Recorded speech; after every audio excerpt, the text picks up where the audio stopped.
Underground.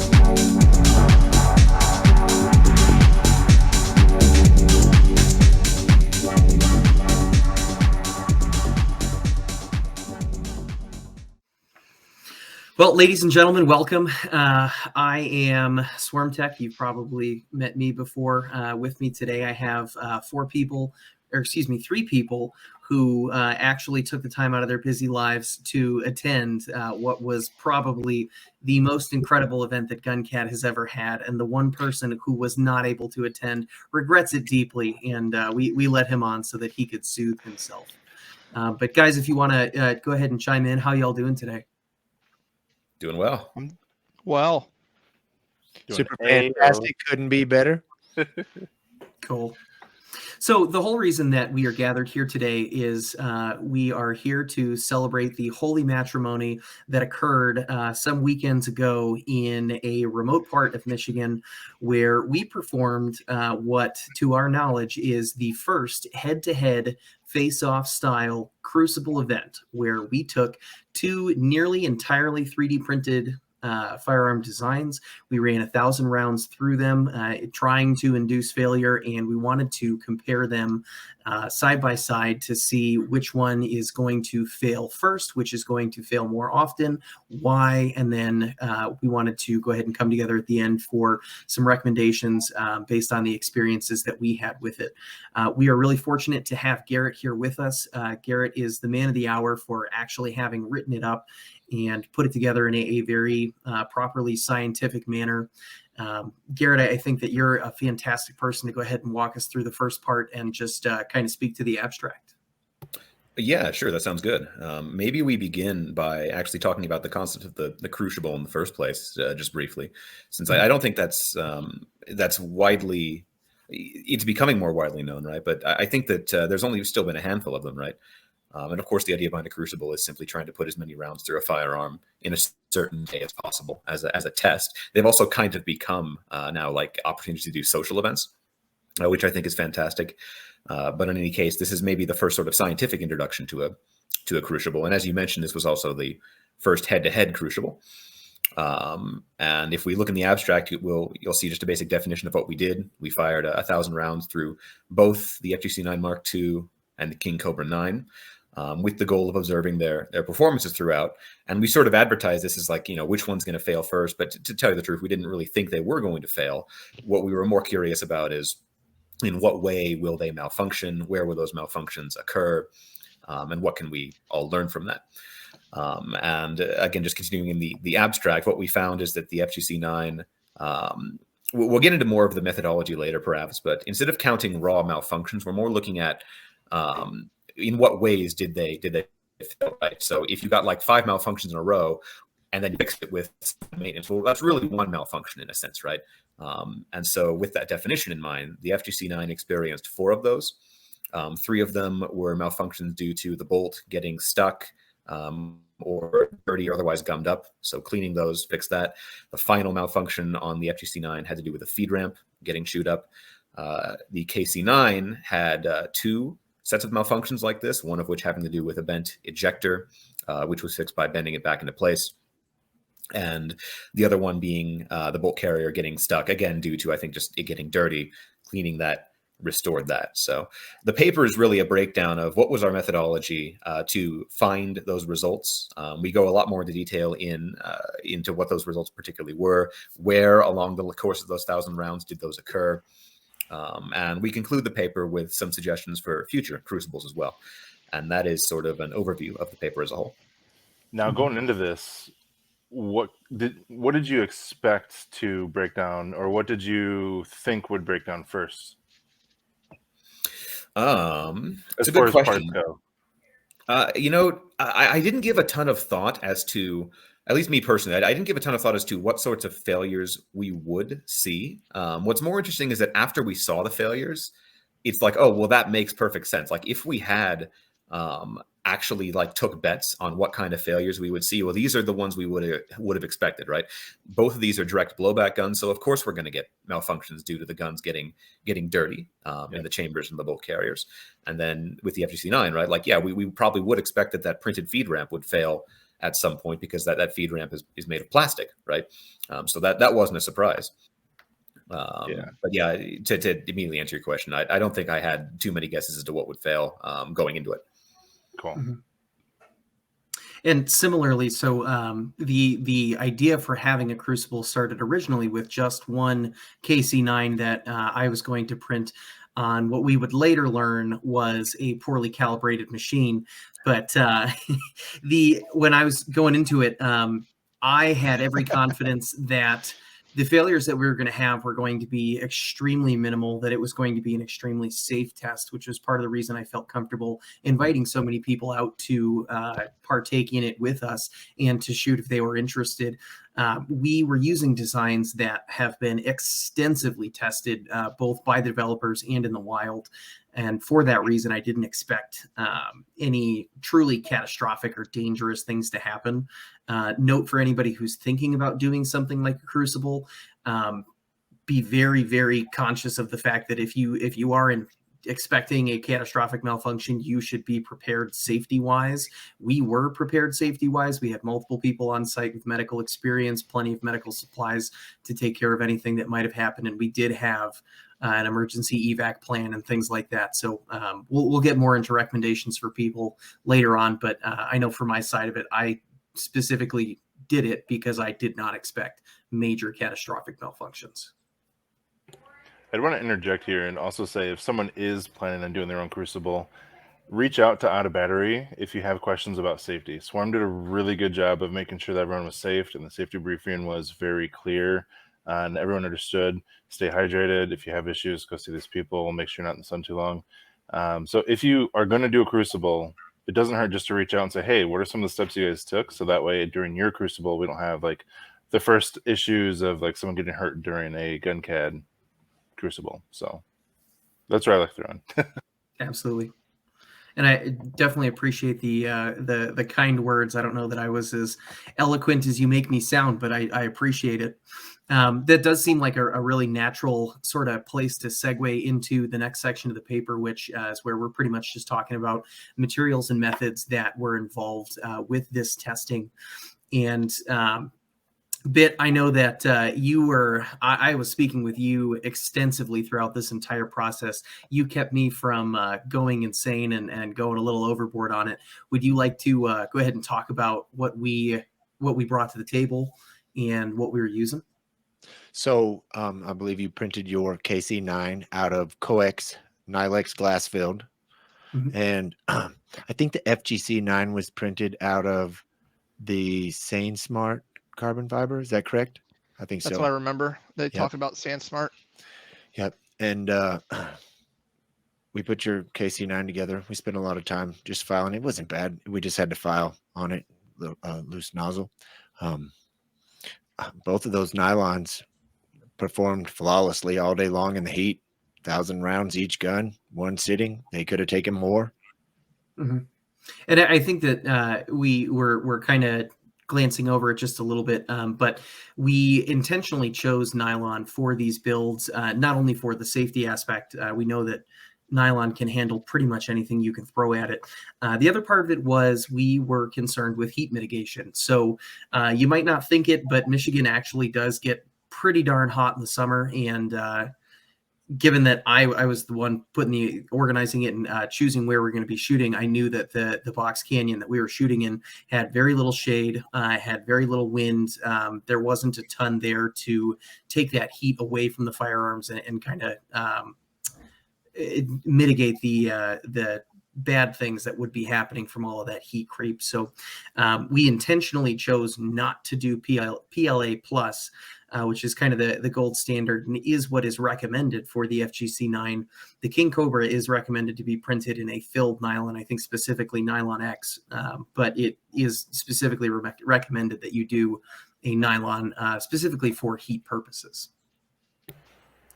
Then one thing that we also want to talk about a little bit, and I sort of alluded to, is the fact that the original concept was for it to be a KC9 that I, having never built or worked on or done any sort of testing with the KC9 before, that we would have used my build for it. So Bit mentioned we had to do a little bit of filing, and by a little bit, it was probably close to 6 or 7 hours of filing the day before. And I am not a 3D printer guy, which is to say that I'm not into 3D printing for specifically 3D printing. I'm into it for guns. So I am by no means an expert at putting together electronics or anything like that.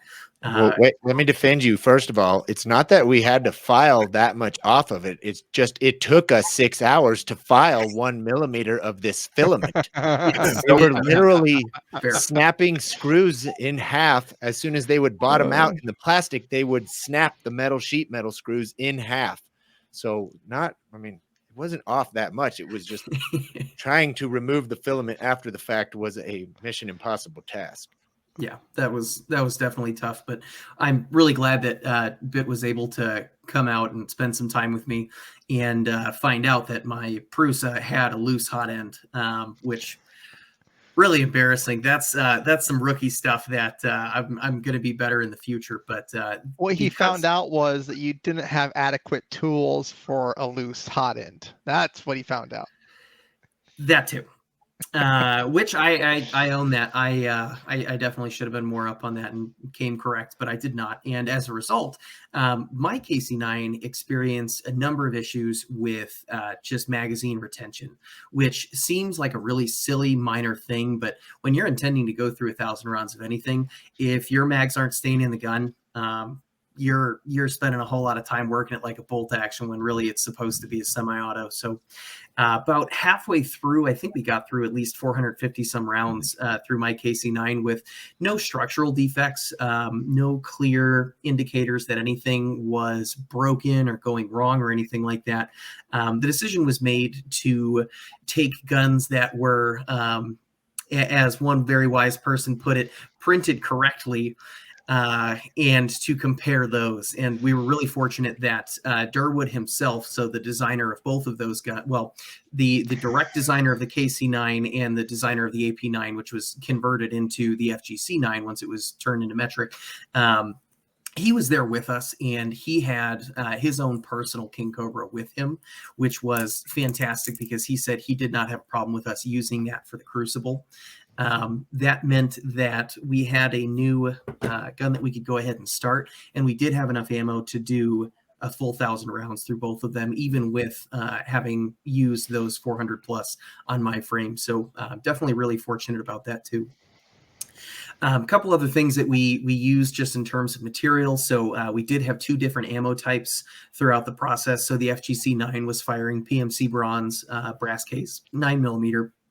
Then the original KC9 that I had brought was firing newly manufactured 9mm from Buffalo Cartridge, which if you guys have tried either their new or their reman stuff, Buffalo's pretty darn good. So both brass cased ammos, it just sort of worked out, and we were very fortunate that both of the jackets for the projectiles themselves in that ammo were different colors. So we were able to go ahead and keep them separated. We did not mix the ammo between the 2 firearms themselves, which that made it easier for counting purposes. But we'll talk a little bit more about whether or not that's important when we get to recommendations for the future. We did also share mags between the 2. So the vast majority of the mags used were either OEM Glock mags, the Korean, the KCI mags, and there were a couple of P mags in the mix as well. But those got shared around like the prettiest cheerleader on prom night. There was no playing favorites or anything like that with the mags, and we did not have any issues with either of the guns not working well with a particular magazine type, which is pretty common in just the standard firearms world as well. Guys, am I missing anything else that was primary things that we used? Oh, actually, yes, I am. The FGC-9 was also for, I'd say, at least 60% of the rounds, if not more, was suppressed. So 3D Arms did go ahead and bring out a silencer that I want to say it was a YHM silencer, but he brought out a silencer and he was using that for his FGC-9, which definitely complicates things just a little bit too. That makes it a little tougher to be objective, because that kind of back pressure on a direct blowback gun, especially like the FGC-9, meant that a lot of that soot and unburned powder and just crud was pushed back into the bolt path, which may have contributed, likely did contribute to some of the issues that the FGC-9 ran into. Mm-hmm. We found out on the other range that using suppressors with a lot of those 9mm blowback guns actually introduces stresses in areas that were previously unknown. So that's a huge plus to the FGC-9's design, that it was able to handle so much suppress so fast and all in one sitting. Yeah, Absolutely. I'll pick up and talk about another thing, which was the fact that the KC-9. Oh, do we want to watch the video first?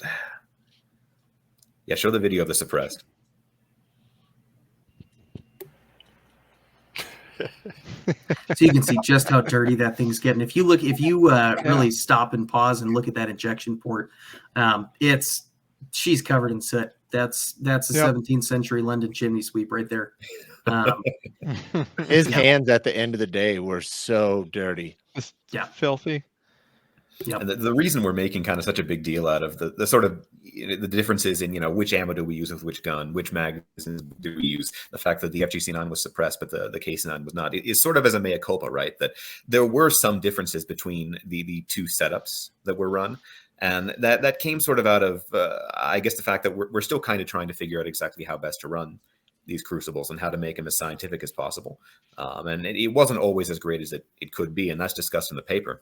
But I think that despite some of these differences, the data is still valuable, and it also sort of leaves open maybe someone can go and do this again, the same test, make it a lot more scientific, and see if the results are any different. I don't think they will be. I think what we saw is about what we would expect in retrospect. But yeah, we do want to be upfront in ways that we think it could be done better. And on that subject, there's probably one last thing which is worth mentioning, which is that the King Cobra 9 was printed 100% nylon. The FGC-9 was not 100% nylon, and I believe it was intended to be, but 3D Arms, I think, had a failure of his hot end or something while he was printing the parts out for it. And so some of those parts needed to be PLA+. I think everything that wasn't nylon was PLA+. Now, he did have some ABS in there as well. Yes, I think the top rail was ABS, right? Correct. Yep. And that broke almost immediately, which was interesting. But also, not at all structural, so that didn't really matter. So I think it was pretty fortunate that the parts he did get out in nylon, which were the parts that should have been nylon. That is the stuff all in the upper, the retainer, right? The stuff that was actually taking the heat from the action of the firearm. But the feed ramp, the printed feed ramp, unfortunately was PLA, and that probably contributes to the wear that we saw on it. I think that if that feed ramp had been nylon, it wouldn't have worn as quickly. If it had been metal, which there are plenty of metal FGC-9 feed ramps, then we wouldn't have seen that problem likely at all. And again, that's discussed in more detail later on in the paper. But I wanted to make sure that was clear, that there were some material differences between the firearms as well, which I don't think gave us bad results, but it's definitely worth acknowledging. Yep, and it was not what we had originally intended. Sometimes life gets in the way. That kind of thing happens. So this is how we learn. Yeah, absolutely. And Justin, do you we've got some more video here, it looks like. KC-9 mag dumps. That thing was so fun.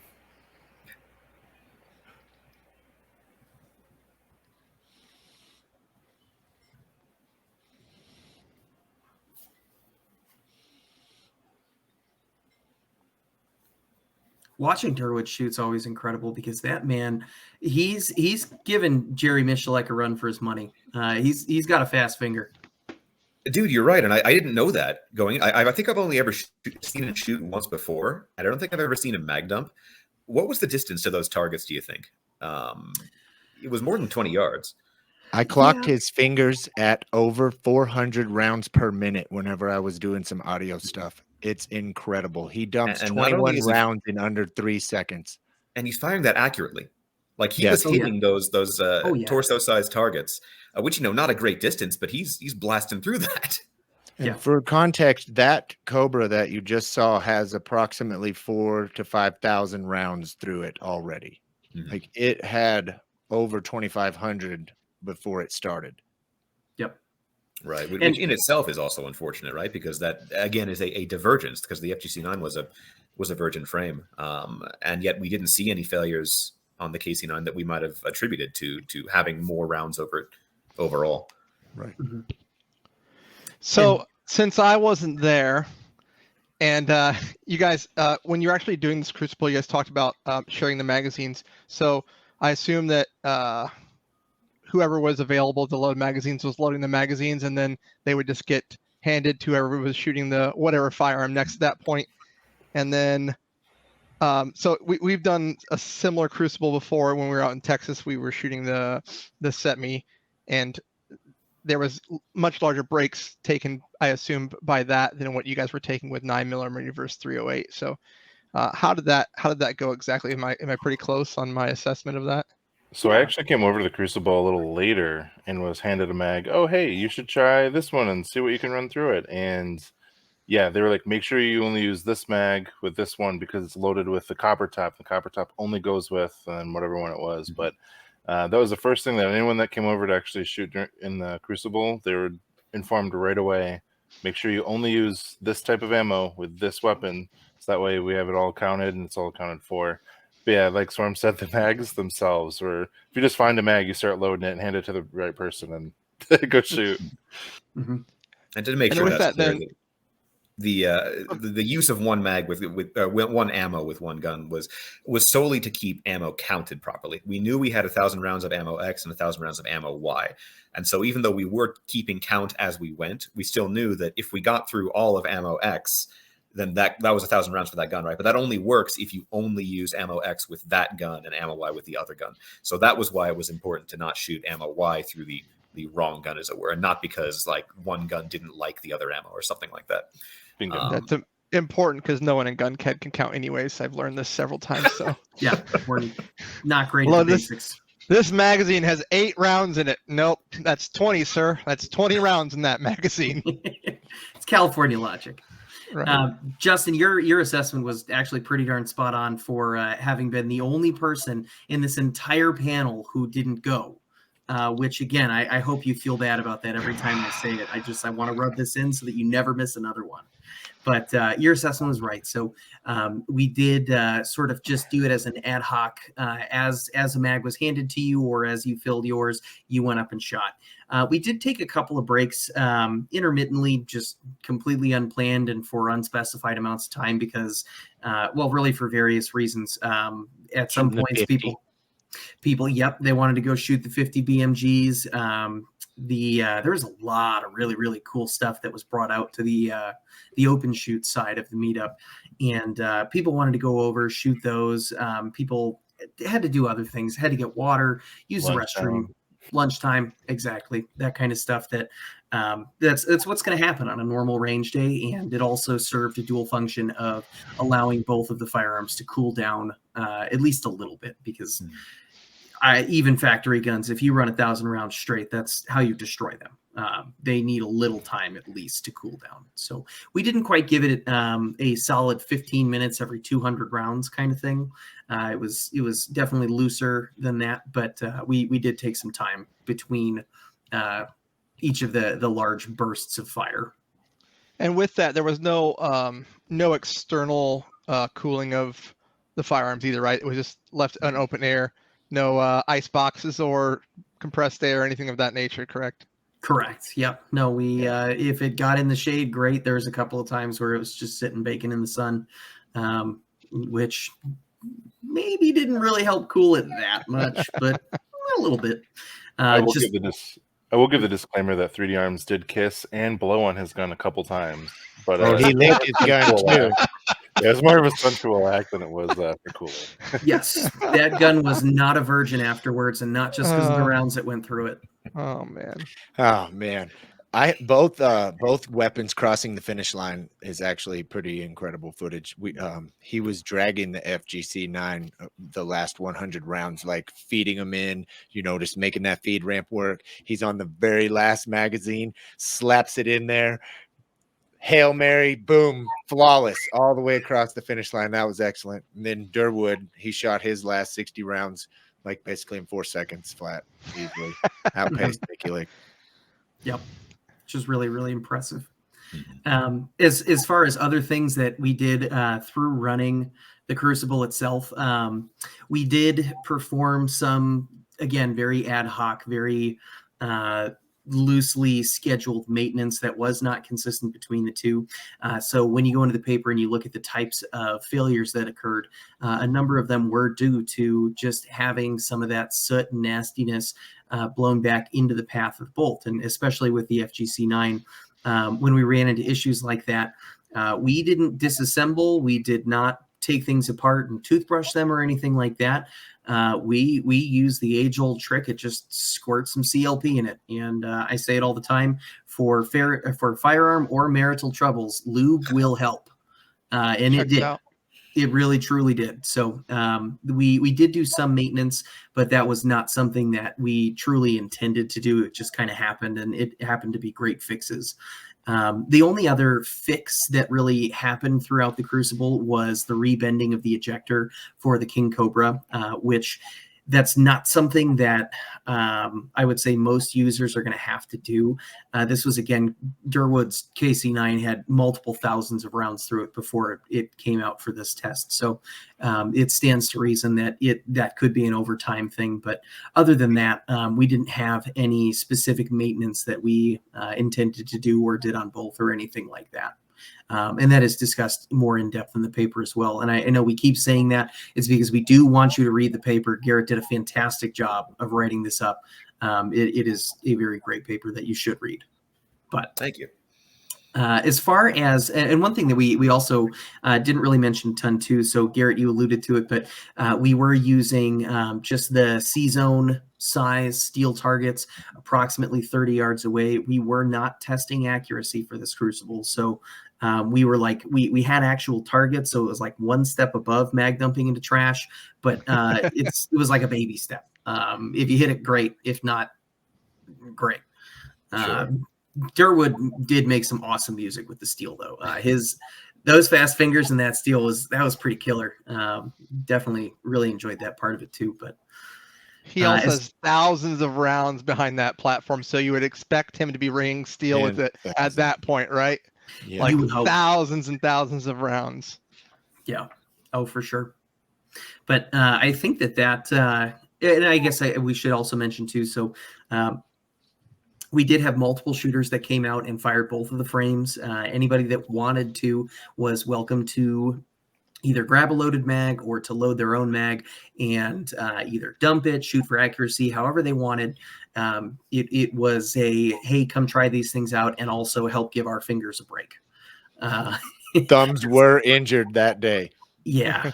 Yeah. And the one thing that no one brought for either of those, even though we had a plethora of Glock mags, was a Glock mag loader. Even one of the cheap ones that you get when you buy a Glock, the fakey fake, just like helps you push it down thing, would have made a world of difference. So we should definitely make sure that anybody who's planning a Crucible like that in the future, get a mag loader. You're going to be so much happier. It'll make a big difference for you. But anybody who wanted to was welcome to nowadays. Shoot. You can print a mag pump now. Many options. I guess if there's nothing else that anyone wants to say about the actual performance of the Crucible, I'll wrap it up by noting this. And again, this is also noted in the paper, which is we've been talking a lot, of course, about how, like, looking back on this, we're like, oh yes, this part was not scientific. This part was not scientific, right? And like, oh, I wish we had made this more scientific. But on the other hand, these are meant to be practical firearms, right? And they're meant to be used in practical situations. And in practical situations, you're not going to get the sort of perfectly scientific test you're imagining where in the next 60 seconds, we're going to put 30 rounds through it. Then we're going to wait 60 seconds. And then, after 100 rounds, we're going to maintain it, right? Like it's not what actual conditions are, right? Like actual practical use of a firearm. You're probably not going to put 1,000 rounds through a firearm under most practical conditions anyway. And when you do, it's going to be spaced out over a long period of time. There will be maybe periods of high volume of fire and then long periods of no fire. You're going to maintain it as maintenance demands generally. Maybe you'll have some kind of ad hoc maintenance schedule, right? So there's a sense in which our test, while not perfectly scientific, actually maybe does more match the conditions that actually occur in real world use of firearms. And so I don't feel too bad about the lack of science there. Mm-hmm. And the other thing of it too is this was intended to be an event for internet friends to become real friends and meet in person and shoot some really cool guns a bunch of times. And to that end, I would say that we were extremely successful. Everybody who was there had an absolute blast. And Justin, I know you can't speak to this, but I had fun too. I did. It was a lot of fun. We intended it to be something fun, and we happened to get some science out of it as well.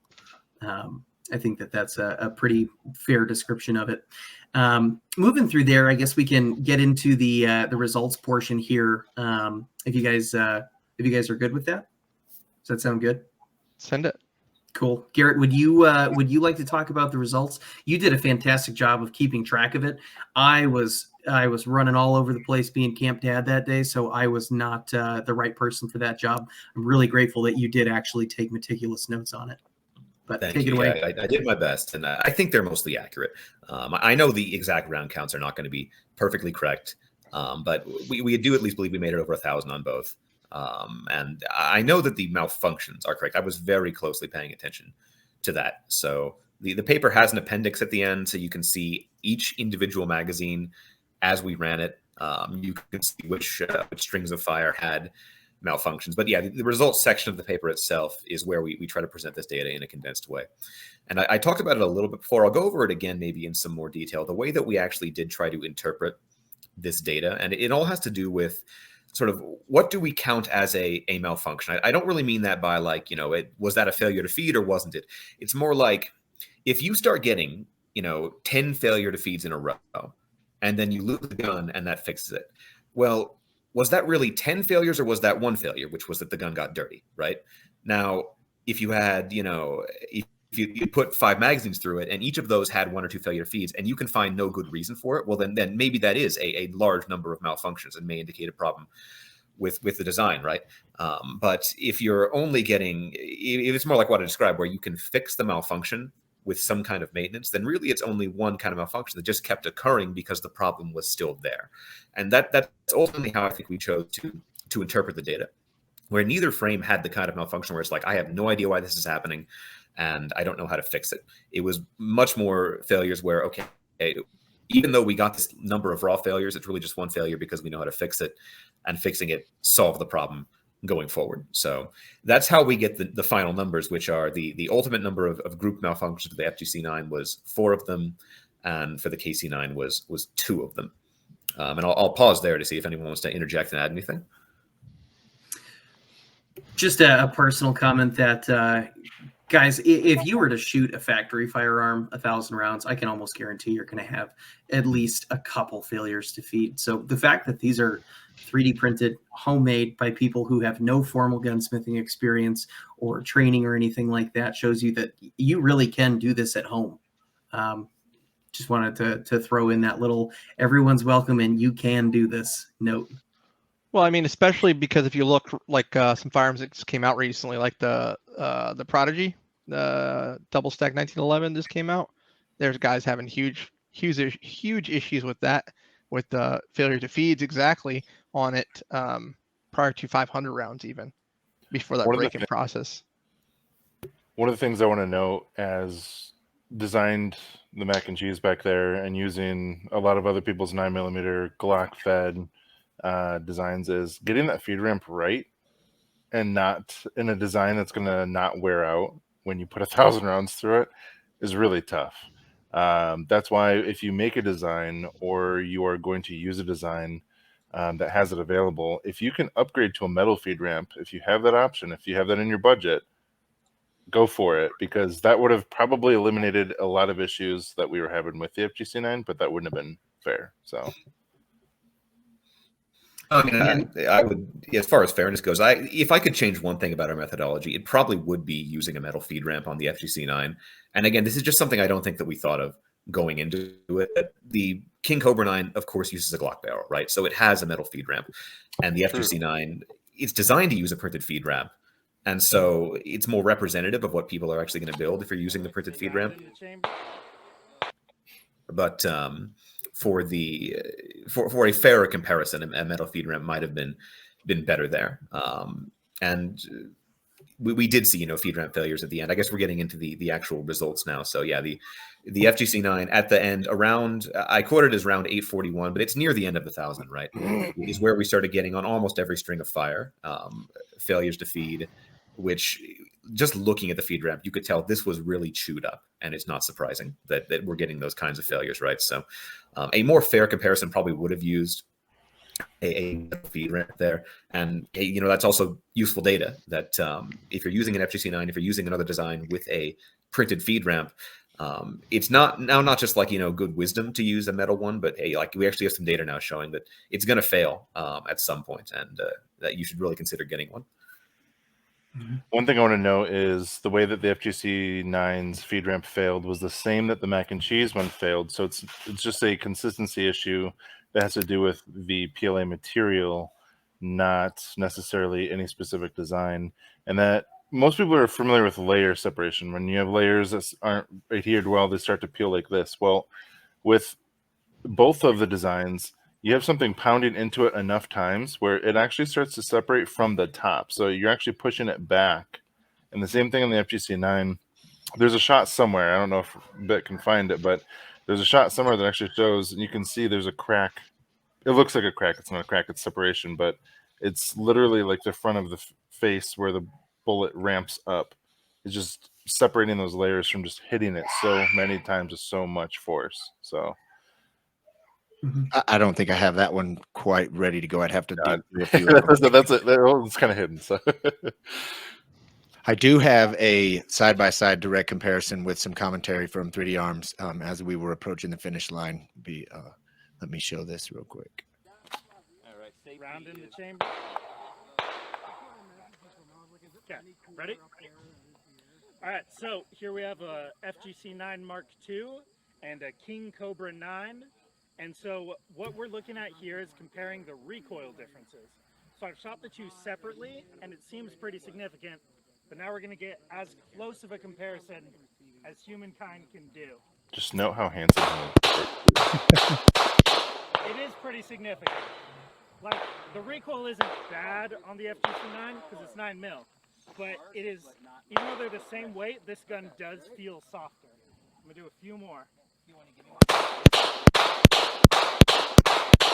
Yeah, I think part of it could be. Should have put the feed ramp or the buck stocks on his mouth instead. As it's opening, but it also slows it He as did. it's closing. Other mechanisms don't really do that. There's a lot of ways you can slow opening, more weight, more springs, roller delays, other delays. This is the only method I know of that slows closing, which is interesting and beneficial for keeping your dot on target. He's so cute.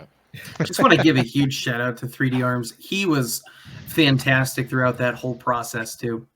Whether it be volunteering to build the FGC9 day of, helping people out with, hey, do you want to shoot this? Do you want to try this? Get more people involved.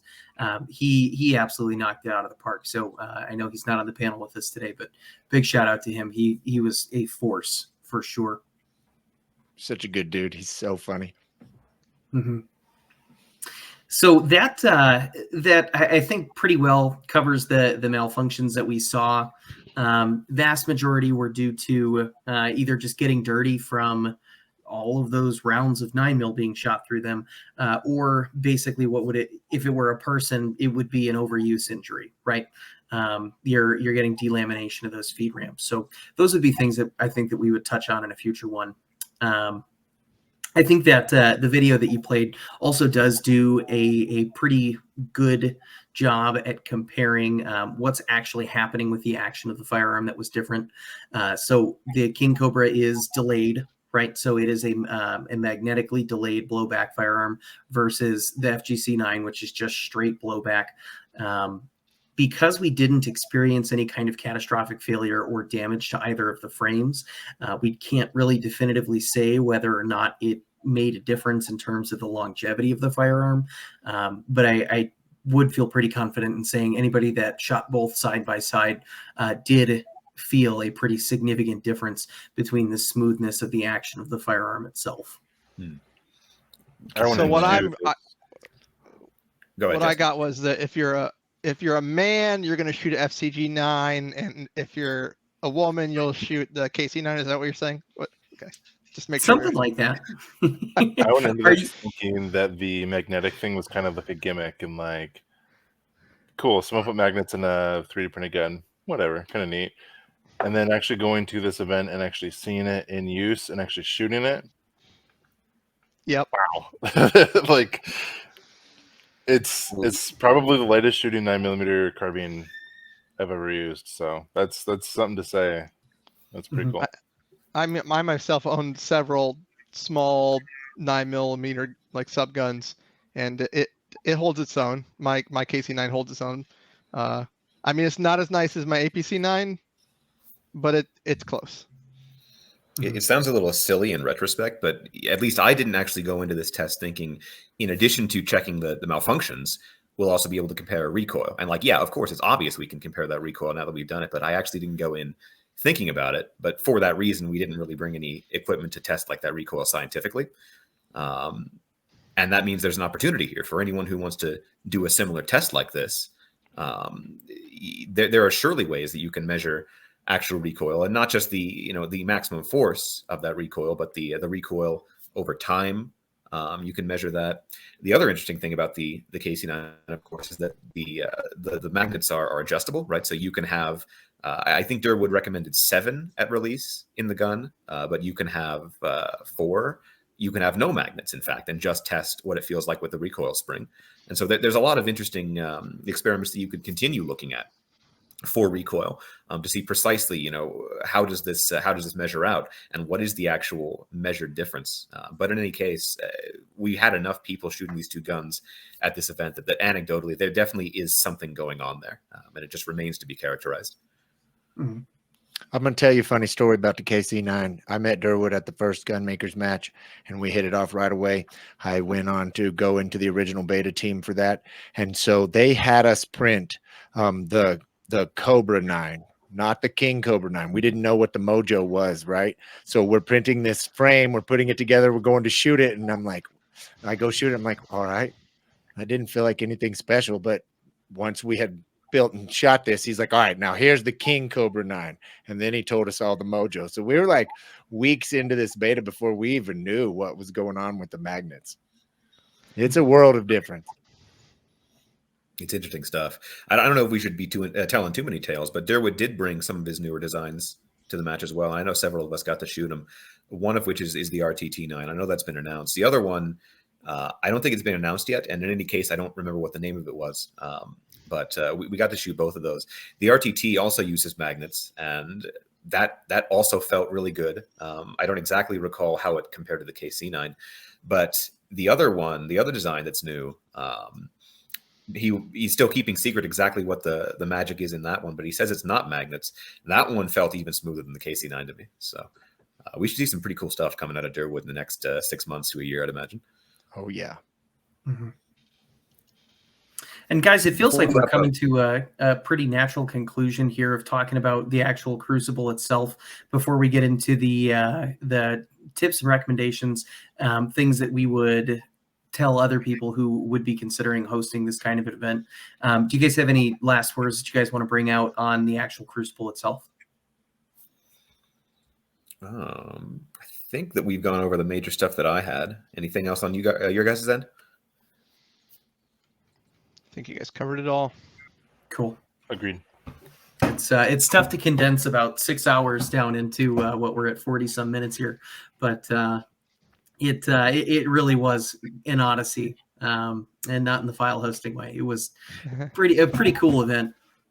But I think that kind of gets into a point where we can start talking about things that we would recommend for running future crucibles. And Garrett, as the author of the paper, you had a bunch of really great points. Would you like to run us through a couple of them? Yeah, sure. Thank you. So I broke my points up into two sorts, right? One of which is just generic points for running a crucible. And this is the first head-to-head crucible. Most crucibles will probably be run with just a single firearm, but in any case, they still apply. Obviously, the earlier you can start prepping for this, the better, right? We had a couple problems or failures that were due to not maybe having enough time to print the firearms in exactly the way we would want them to. So obviously, starting earlier is better. And that also means test firing your guns if possible. Again, I think that's obvious. And I know that we would have done that too had we had the time, right? We did, for the record too. My KC9 did have 100 rounds to run through it prior to the event. And then as far as I understand it, 3D Arms was able to just do basic. I think he only put like a mag or two through it. But I believe that he did test fire his FGC9 as well. Okay, I'm sorry, Swarm. I didn't realize you had put some 3 years beforehand. So we did at least do that. But yeah, doing that kind of test firing beforehand, if you get failures in that test firing that like, hey, this is not what should be happening, right? Like this is not representative of a problem with the design. This is something that I didn't do right in my assembly, right? Then doing that early on gives you time to fix that before the crucible itself. And break-in time periods for firearms is normal as well. So there could be that could be your thing as well. Absolutely. And that data should also be collected, by the way. When you're preparing for the test, your pre-test can also give you data in and of itself. A couple other recommendations would be things like if you want to make this, purely scientific, you're going to have to plan everything. And then during the crucible, you're going to have to enforce that plan, right? So that would mean something like actually creating a spreadsheet of this is how we're going to load the mags. This is the order we're going to run the mags in. At this point, we're going to take a break.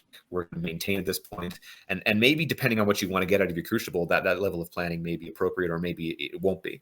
But if you are going to do it, show up with this documented and ready to go, and then assign people to enforce that, which is, if it's like this social event, that might be a little bit hard to do, right? But depending on what you want to get out of your crucible, that level of organization may or may not be appropriate. There's some couple other tips about if you're doing a head-to-head, do some of the things like where we realized in retrospect, like the metal feed ramp versus the printed feed ramp, a deeper analysis on our part might have caught that earlier on. So performing that deep analysis between the two firearms and try to make them as similar as possible while still respecting their own designs, right? Like don't go crazy trying to make one gun like the other if that's not really how the gun's meant to be done, but also try to make an equivalent test there. And then as you're running those guns, insofar as you can, synchronize things like maintenance. Like it's not really, there is a sense in which, hey, if this gun doesn't need maintenance throughout the entire thing and the other one does, well, that's valuable data. But on the other hand, it's kind of fair to try to maintain them equally as you go. This is all stuff that will reveal itself as you plan out your crucible and what you're trying to get out of it. So those are my recommendations. Yeah. I think I have, continue, sorry. No, go ahead. I think I have 3 for myself. First, I don't believe we actually did anything scientific because no one brought a lab coat. We had robes. But I had one. We had Mr. Science though. I didn't even have the pit vipes. So, future recommendation: bring a lab coat. One thing that as I was driving home, I was really curious on was having the time to actually sit there and take them apart and look at the part wear and see how much the bolt has worn, how many, the feed ramp specifically too, how bad that got, how bad the barrel is, maybe like a before and after. How much does 1,000 rounds actually ruin your rifling, or does it not? Just a lot of things on the different wear patterns on each of the firearms would have been pretty interesting. And then lastly, if one is using a can, trying to keep it the same between the two, and specifically, like, it's not just because it gets a little bit more carbon. You can spray more lube in it, but what we found was you start to create a carbon slurry, and it becomes a real just Shadow Realm fucking mush that just gets on everything. And we should ask 3D Arms how cleanup on that went. And I think that had that not had a slurry with the last couple hundred rounds, we may have seen a little bit better as far as the malfunctions go from the malfunctions that were caused from the dirt. But having that mud mixture in there, I think, was a little bit more of a abusive test than what the KC9 got on that one. If we have a video of the last few shots of the KC9 or the FGC9, you'll see 3D Arms' hands are just covered in this filth that's coming out of his ejection port every time he fires the gun. So yeah, that was an interesting result. Yeah, he definitely looked like a diesel mechanic by the end of it. Yeah. Something just to jump on what Middleton was saying is also, I think we talked a little bit about that, about documenting that printing and assembly procedure. And I think that's something that we maybe didn't get as much as we should have, or much as we will in the future, where we can like document those parts as they're being installed in both firearm systems. And then it's way, like if we have that before, like having the after is cool, but if you have the before with the after, I think that's like that next level where you really are actually able to see the huge differences that 1,000 rounds through a firearm is going to make there. Mm-hmm. Yeah. So if you want to make your crucible truly scientific befores and afters, lab coats and pit vipes, don't run a can or do. There's a lot of really good recommendations, and a lot of those are captured in the paper as well. Again, I would highly recommend anybody watching this to take the time, read it. It is well put together for sure. Let me show you how dirty his hands got. This is pretty good. You found it good. I was looking, I can't find it.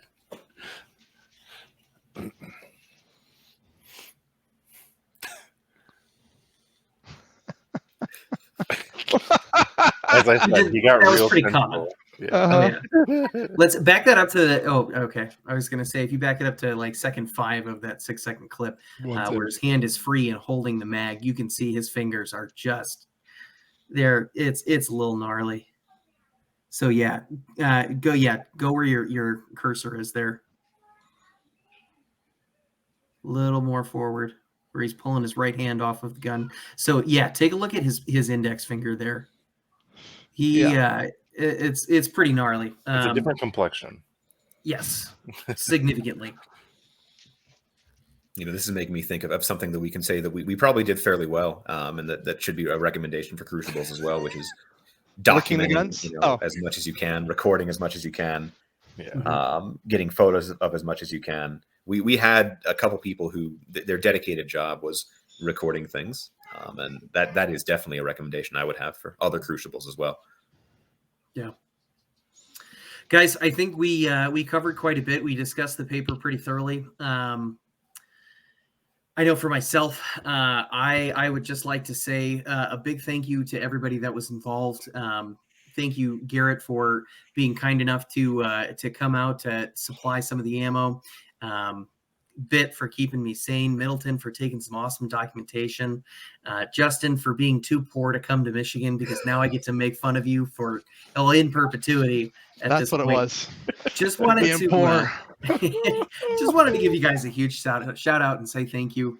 And I also wanted to say that anybody who's ever thinking about doing a crucible like this, feel free to reach out. I am happy to give you all of the notes that I have, my after action report from organizing and putting this thing together.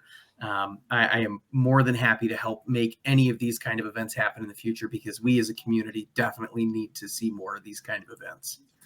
But I think this is probably a really great natural point to stop. Bit, do you have any closing thoughts for us on the Crucible?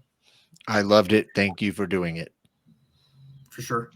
Very succinct. Justin, I know you had the best seat in the house for the Crucible because you were in air conditioning the whole time. I sure did. All I have to say is make sure you like, comment, and subscribe down there somewhere on all these videos for us. Help us to spread the signal, because that's our main goal, right? Is to spread the signal, to bring more people in, to make these events bigger and make them more often, and make the group larger, and bring everybody in all of the 2A community in. Yep. One thing I want to kind of jump off on that is if there's drama within your community, don't be the harvester of that. Let that shit just die. Because if we're gonna succeed as a community and actually be better than the gun community, like at large with the FUDs and all that, we got to cut that shit out. So don't harvest it. Let that shit just die. Quit watering all the drama. Spread the thoughts on the signal, crucible? not the noise. Yeah. Middleton, did you have any final thoughts for the people on the crucible itself? I think everything that we said so far, I mean, it was great. I think my big takeaway is if someone's going to do it, safety is a huge concern. So if you have any questions, even if it's just something stupid like, hey, what medical supplies did you guys have around? How many people were there? But like that kind of stuff. Reach out to someone out of battery. If the guy answering can't give you that information, he'll get you hooked up with the people that can. Or ask anyone else. I mean, the community, everyone you see here and anyone that's part of Out of Battery is going to be looking to try to better and further this type of thing. So if you have questions, just reach out. Don't get someone hurt.